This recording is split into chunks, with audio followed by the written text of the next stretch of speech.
Hello, I'm excited to show you guys this Reno game because it is one where I try something really special that I haven't done in a while, and overall it's just a really fun one. Now I have to spoil that this is not a first place game, and I want you to bet what placement I get throughout the game. So as the game goes on, try and guess if I'm gonna get second, third, fourth, fifth, whatever, and see how close you can get, because that is a good indication of what the meta feels like. Also, turn 1, this Rafam sold hero power to Elemental, but I held a Swabby so he didn't steal anything.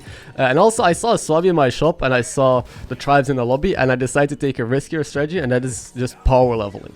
So I'm holding Swabby, I'm going to 3 on 3 now, so just going straight to tier 3 leveling every turn. Normally it is more consistent to stay on 1 and take all the strong pairs and stuff like that, and then triple into a 4 or 5.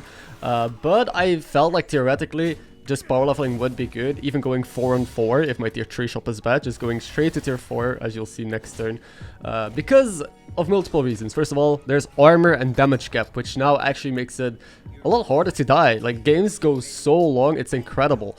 And on top of that, tier 4 is amazing. The reason why people stay on tier 1 is to buy all the pairs and triple into a 4 drop early. But what if you just level to 4, so you increase your chances of just rolling multiple 4s and hero powering in 1 early. So we made it to tier 4 on 29 HP. I'm just gonna take the first thing that I can see to hero power, and a Domo seems good enough, right? There's also double Terragosa here, but I am not gonna sell my Gambler, I think, for a mediocre card. I would rather keep it and try and hit something a lot better soon. So I am gonna commit to hero power onto Domo. I think it's just some sort of scaling, which is good enough for now, so I don't die. 29 HP is still like not that low. We can take a couple more hits.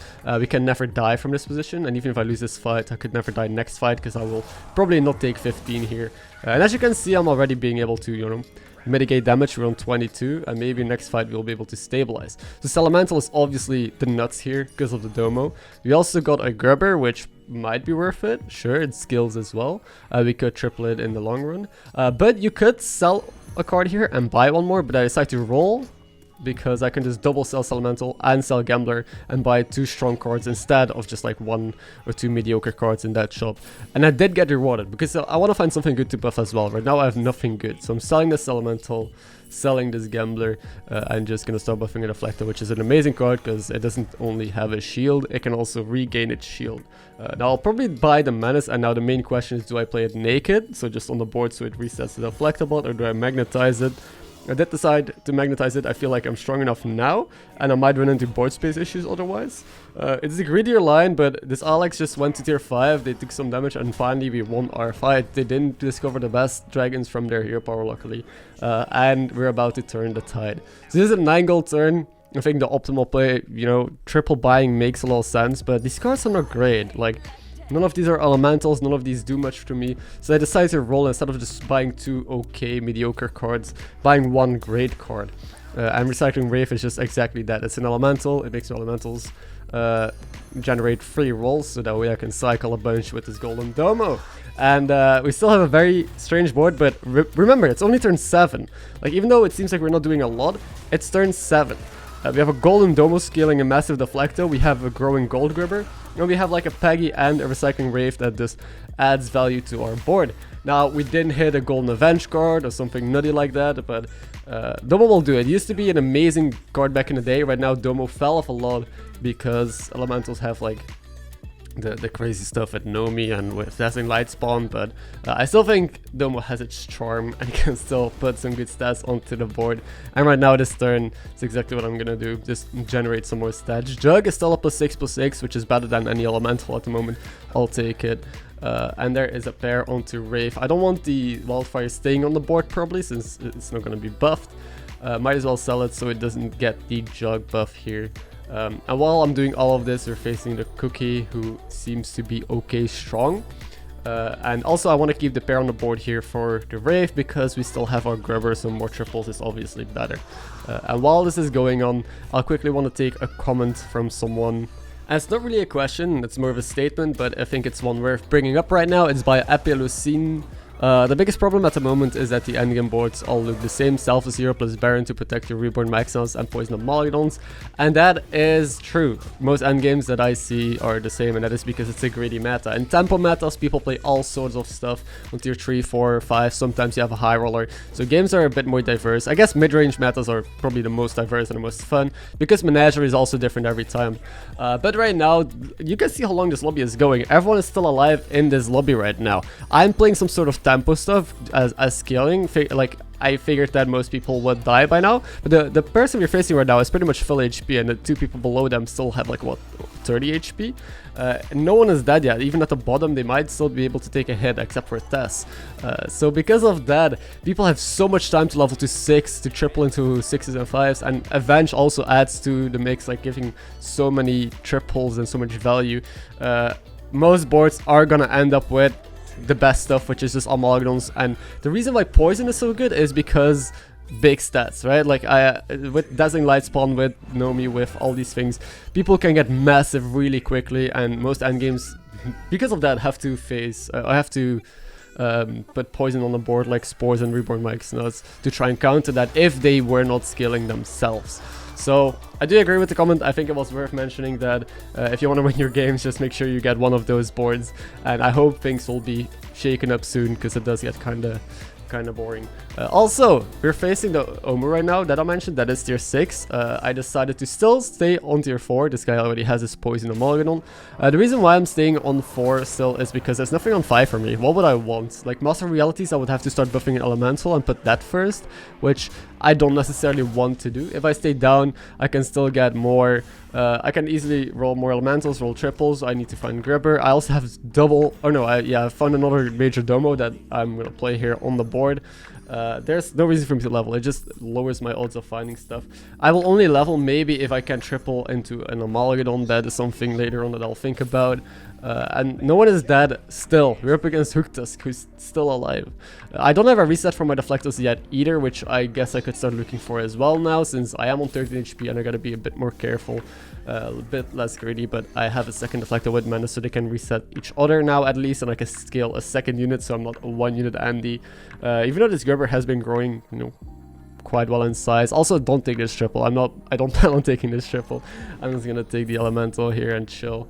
One more thing, for those of you who are guessing what placement I'm gonna get, what do you think? It's kind of wild, right, that it's still 8 people. I can still get 8th place here if I lose, even though I am pretty strong. I did really well, and we are giving us quite a lot of potential. It is just the way the game is right now, so it'll be fun to see if you guys, how close you guys will be to the actual result. This person has like double Pumbaa, Chalga, double Elemental, and they are pretty strong. They were tripled into the early 6. I think we faced them early with already Chargla on the board, but they sticked with it. And this is why Chalga is a bad card. They found it early, then they went with Boar and just used that mainly for their scaling, I assume. It just doesn't compare. It's just nothing compared to like what I can do with a Golden Domo, which is kind of insane. And I guess it's 2 gold to level. Maybe we'll consider it now. Not really for recycling, for the Master Realities, but we can hit the 5 drop Tavern Tempest, and with Tavern Tempest we can, you know, get more elementals. There was also an Argus there. I was thinking between Argus and Module what would be better, but I decided on Module because I want to find a reset. Like even a Micro Mummy, a Harvest Golem, I don't care, just any reset that I can Module, and we have a Taunted reset in the back and might get full reset value on both the Deflectos, right? So I don't have a reset yet. I was really hoping and thinking I would roll at least 1 single reset mech, but so far we didn't. I also got another Domo. Is that greedy? Probably, but do I have to play greedy? Probably. We're gonna have a board full of Major Domo. Since I'm cycling Elementals anyway, might as well end on it. It's not the worst. Or we could cycle out this Domo if I find a reset Elemental, so I can sell Domo, module it, and then end on the other Domo instead. And also we got the Gold Grubber, so finding a second Golden Major Domo wouldn't even be bad. And yeah, reset mechs don't exist, but guess what? We found the Domo triple. So now it becomes a little bit weird, and I have to figure out what to do. Do we take this triple? How do we go for it? And do we play the module? Now we're up against the top guy. And we know they're a shaker comp. I think I need to play the taunt. Like the Domo is some extra stats that I waste right now, but without taunt they could have a big cleave because they're shaking. They could put the stats with Necrolite onto a big cleave, or they could open with like a big Divine Shield card, and then the Divine Shield gets wasted into my taunt. But taunt ends up doing not much here. This guy just opens with Golden Bonker, so my taunt didn't really achieve much. So I could have just ended on Domo, but again, I can't see the future. I'm just trying to live here, and living is what we do. We were able to beat this guy who is still on the top, and it is still a top 6 right now. So for those of you who guessed already in the top 6, congrats. Let's see how far we can push it.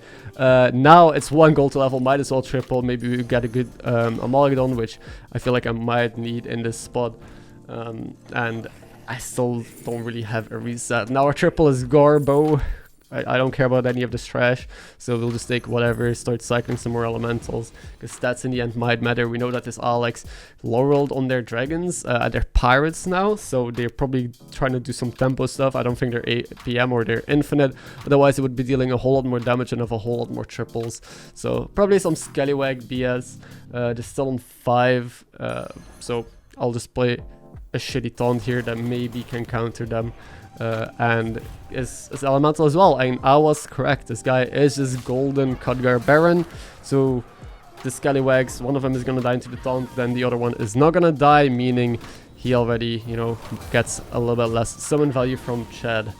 And they're skilling a Terrag also with it. It's pretty interesting, but just because they have one single Eliza, this can never put out the stats. They also get their stuff sniped because they only had one taunted Scallywag, and now they're dead. I killed 2 people in this lobby already, and that is half of the deaths. We're top 4. We're actually gaining MMR here. Maybe I can push it further. We're up against a Gallywix though, who has been elementals the entire goddamn game, and we know that a Gallywix with early elementals is gonna be just unstoppable. So they're going to be massive. I'll be looking for poison. I'll still take some elementals because they're free rolls, which allows me to, you know, see more shops to maybe hit poison. Plus it scales me, and I think the stats on the Flectabots might be worth it. I also have to take a reset now. I still haven't had a reset. Maybe I can taunt it, maybe not, we'll see. And I can definitely let go of maybe the Recycling Ray for a Domo if I want to find better tech cards to put in. But I'm not really getting that insanely lucky. But yeah, that's the main issue with the meta. Things like these games are so long. Even if you have a really good opener, you need to convert it into a late game. So maybe this game I should have taken risks and just go to tier 5 or tier 6 and try and snowball even harder. But I thought I would be able to just stay on 4, do the things that I normally do, and get strong enough to just, you know, obliterate people. But we're gonna see us falling behind compared to others.